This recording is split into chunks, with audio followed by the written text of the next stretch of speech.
Many Magic the Gathering players ask the question, how do I farm the absolute fuck out of my local modern FNMs for mad profit? It's a question with a slew of probably correct answers, ranging from taking out a second mortgage to making an effort to actually get good at the game. Now, I don't have a house to remortgage, and my brain is about as smooth as the front face of an Evolution 4 PVC Enclosure 2.0 by Custom Reptile Habitats, so I'm here to present an alternative answer to this common inquiry.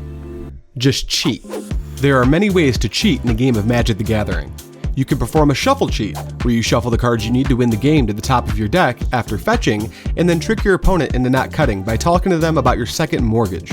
You can draw multiple cards every turn by never washing your hands so your sleeves get stuck together, making it difficult for your opponent to tell you're cheating.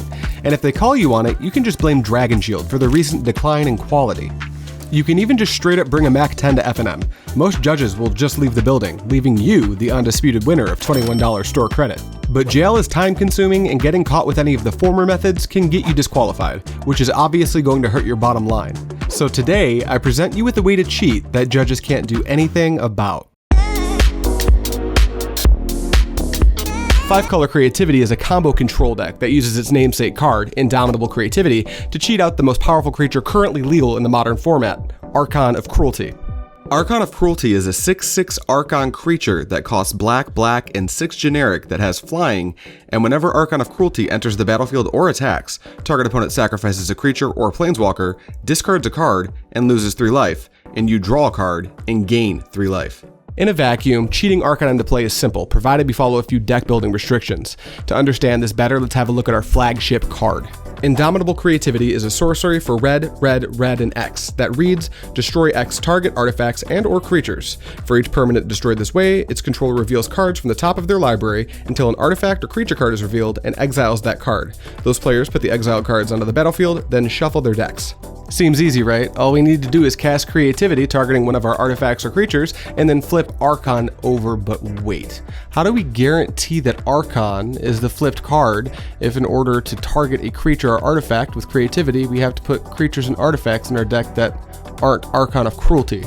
Trick question, bitch. We don't need to put any artifacts or creatures into our deck. We just need to mutilate our mana base to the edge of functionality and include a playset of Watsy's most recent enchantment-flavored mistake. Believe it or not, the glue that holds this Prisma-colored pile of overpowered garbage together is a common. A common from Throne of Eldraine, but a common nonetheless. Dwarven Mine is a land with the mountain subtype that reads, Dwarven Mine enters the battlefield tapped, unless you control 3 or more other mountains. When Dwarven Mine enters the battlefield untapped, create a 1/1 red dwarf creature token.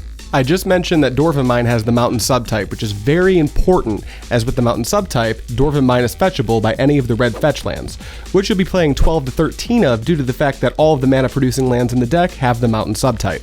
2 Triomes, 5 Shocks, 4 Dwarven Mines, and 1 basic mountain. We'll get to why the mana looks so atrocious in a moment, but now that you know what it looks like, we can understand the deck's basic game plan. Turn 1, fetch a mountain. Turn 2, fetch or play a mountain. Turn 3, make another mountain. Turn 4, fetch or play a Dwarven Mine, making a dwarf token, and cast Creativity for 1. Profit. Now it's obviously more complicated than that, as your opponent is actively trying to kill you while you make land drops and lose life to fetch lands. That's where the control part of combo control comes in. Not counting the $430 pile of fetches and mountains that we need to produce all 5 colors of mana for various greedy reasons, there are only 7 slots in the deck dedicated to the Creativity combo, 3 Archons and 4 Creativity. 25 lands plus 7 combo pieces gives us 32 cards, leaving us with 28 slots dedicated to Planeswalkers, removal, and various overpowered card draw engines. Let's start with the removal. Leyline Binding is a 6-mana enchantment with flash in the domain keyword, saying this spell costs 1 less to cast for each basic land type among lands you control. When Leyline Binding enters the battlefield, exile target non-land permanent and opponent controls until Leyline Binding leaves the battlefield. Leyline Binding is the main reason the mana is so weird. If you play the Triome pair of Xander's Lounge and Jetmir's Garden, it lets you fetch out your Jetmir's Garden turn 1 tapped, and then turn 2, you can fetch the Xander's Lounge after untapping your Jetmir's Garden. Now you have all 5 colors of mana and all 5 basic land types with an untapped white source, making Leyline Binding cost 1 white mana. And you still get to play a mountain every turn while executing this plan. The Triomes are fine. They're good for modern. To round out the removal, we get to play a full playset of Lightning Bolt, because what self-respecting Mountain Enjoyer wouldn't, and a pair of Prismatic Ending, another card that benefits from the 5-color mana base. Counter magic can be an issue for the deck. We have that covered with some permission of our own in the form of 4 Spell Pierce. Spell Pierce is the reason we play 2 Steam Vents, but only 1 of every other shock land. We could actually do a whole video on how complicated the mana base is and why you play certain pairings of Triomes, but we're not doing that today. While we still have a few cards to get to, this is a good point to talk about how not to fuck yourself when piloting this deck. You'll almost always need to fetch on turns 1 and 2, and you'll almost always get both of your Triomes in order to establish a solid mana base for your mid-game. You'll usually crack a fetch land on turn 3 as well, as most of the 3 drops in our deck are most effective when played on curve. But starting on turn 4, you should hold your fetches up until you need to crack them. Once you fetch for a shock, you've locked in that decision. If you fetch for a Steam Vents, and then your opponent plays a must-answer threat that could be hit with Binding, you'll probably lose the game due to not being able to have the right mana to cast your spells.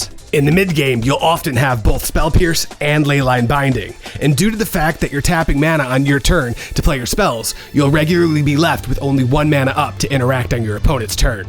There are no lands in this deck that tap for both blue and white, meaning you want to leave a fetch land up so you can either get Sacred Foundry or Steam Vents, depending on what spells you need to cast. In addition to that, you'll need to be careful when fetching for Dwarven Mine. Exposing a Dwarf token to removal too early can cause issues. It's usually best to wait to fetch Dwarven Mines until you need them. And remember that an uncracked fetch with 3 mountains in play can block a dashed Ragavan.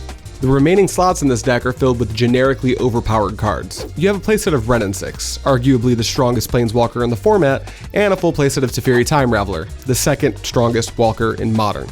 Both planeswalkers provide you with card advantage and can double as removal spells in a pinch. They're also a good diversion for opposing attacks, padding our life total nicely. The remaining 6 slots in the main deck are taken up by a pair of Expressive Iteration and 4 copies of Fable of the Mirror Breaker. Iteration is the most basic card advantage spell in the deck and will make matchups like Red-Black Scam much easier to navigate. Fable will make you extra creativity targets and let you rummage away extra lands with its second chapter to replace with hopefully more relevant spells, allowing Wrenn and 6 to make use of the discarded lands. Then, once Fable is flipped to Reflections of Kiki-Jiki, we can even copy Archons, which almost always wins the game on the spot. 4 Teferi, 4 Wrenn, 4 Fable, and 2 Expressive Iteration gives us 14 pieces of card advantage, meaning that nearly a quarter of the deck is dedicated to make sure we stay ahead on cards. Earlier, I mentioned this deck is fairly simple to play in a vacuum, just cast creativity. We also briefly discussed the fact that our opponent is trying to murder us, meaning we'll need to make some plays before winning the game with a giant Archon. A few common winning sequences you'll have access to with this deck include: Turn 1, fetch Jetmir's Garden. Turn 2, fetch and shock a Steam Vents, play Wrenn and 6, plus the Wrenn and 6 to get the fetch back from your graveyard. Turn 3, play Teferi and either bounce a threat or tick 'em up. Into turn 4, play fetch land as your 4th land. You'll have it thanks to your Wrenn and 6, tick up Teferi, and then in your opponent's end step, just fetch Dwarven Mine, creativity for 1, they can't do anything about it thanks to the Teferi, and bury them with a couple Archon triggers. Or, turn 1, fetch Jetmir's Garden. Turn 2, fetch Xander's Lounge, and Leyline Binding an opponent's threat. Turn 3, play Fable of the Mirror Breaker, make a Goblin Shaman, take turn 4 off to attack with a Goblin if you still have it, and react to your opponent's game plan with your interaction. Then, on turn 5, make a land drop and either creativity for 1, holding up Spell Pierce to protect it, or, if the opponent is tapped out, just creativity 2 targets, get 2 Archons, and watch your opponent lose the game very quickly.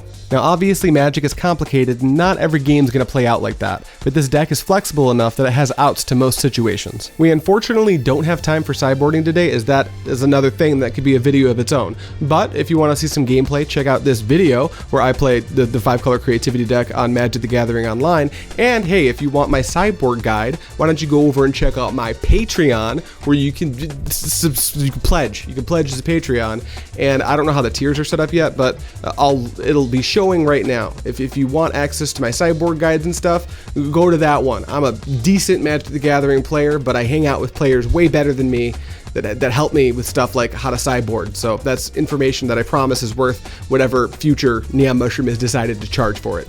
Oh, and if you want to see some live Modern gameplay, check me out on Twitch. Thank you so much for watching, and as always, I'll see you next time.